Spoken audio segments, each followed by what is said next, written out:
दोस्तों, एक बार महात्मा गौतम बुद्ध किसी नगर से गुजर रहे थे। तभी बुद्ध की नज़र एक कपड़े के व्यापारी पर पड़ी, जो दुखी और हताश दिख रहा था।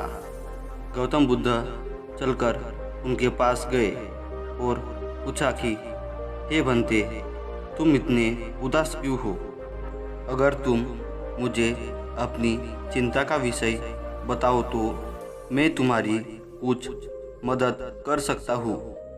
कपड़े के व्यापारी ने बुद्ध को प्रणाम किया और उनको अंदर बुलाया। उस व्यापारी ने कहा कि जब से मेरी पत्नी की मृत्यु हुई है, तब से मेरे घर पर मेरे छोटे बेटे की देखभाल करने वाला कोई नहीं है। इसलिए मैं हमेशा इसको अपनी दुकान पर लेकर आ जाता हूँ, लेकिन मेरी दुकान पर आने वाले हर ग्राहक की पगड़ी को उछालकर फेंक देता है। कभी कभी उनका झोला उठाकर बाहर फेंक देता है।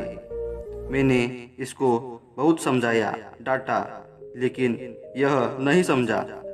इसकी इस हरकतों की वजह से मेरे सारे ग्राहक खुद को अपमानित मानकर वापस चले जाते हैं। बुद्ध बोले, मैं तुम्हारी सहायता कर सकता हूँ, पर तुम मुझे वचन दो कि मैं जो भी करूँगा तुम उसमें दखल अंदाजी नहीं करोगे, ना ही कोई प्रश्न करोगे। व्यापारी बुद्ध को वचन दे देता है। अगले दिन बुद्ध एक पगड़ी पहनकर आए और एक ग्राहक की भांति आकर बैठ गए। व्यापारी का बेटा आया और बुद्ध की पगड़ी को उछाल दिया। महात्मा बुद्ध मुस्कुराए और कहा, बहुत अच्छा, जाओ उस पगड़ी को वापस लेकर आओ। वह बच्चा दौड़कर गया और पगड़ी लाकर बुद्ध को दे दी। अगले दिन बुद्ध एक कुल्हाड़ी और एक लकड़ी लेकर आए। उस लड़के ने फिर से उस पगड़ी को उछाल दिया। बुद्ध ने उस लड़के को कुल्हाड़ी और लकड़ी दे दी और कहा, जाओ इस लकड़ी को काटो। व्यापारी को थोड़ा डर लग रहा था कि कहीं उसके लड़के को चोट ना आ जाए, लेकिन उसको अपना वचन याद था। 7 दिन तक महात्मा बुद्ध कोई न कोई नया काम लेकर आते और उस लड़के को करवाते।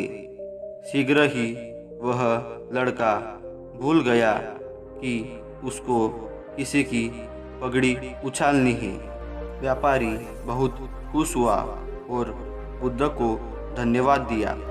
दोस्तों, इस कहानी से हमें यह सीख मिलती है कि जब मनुष्य के दिमाग का नियंत्रण उसके हाथ में नहीं होता है तो वह कुछ भी कर लेता है और उसे बुरी आदतें लग जाती है। इसलिए हमें हमारे दिमाग पर नियंत्रण करके अच्छी आदतों को अपनाना होगा।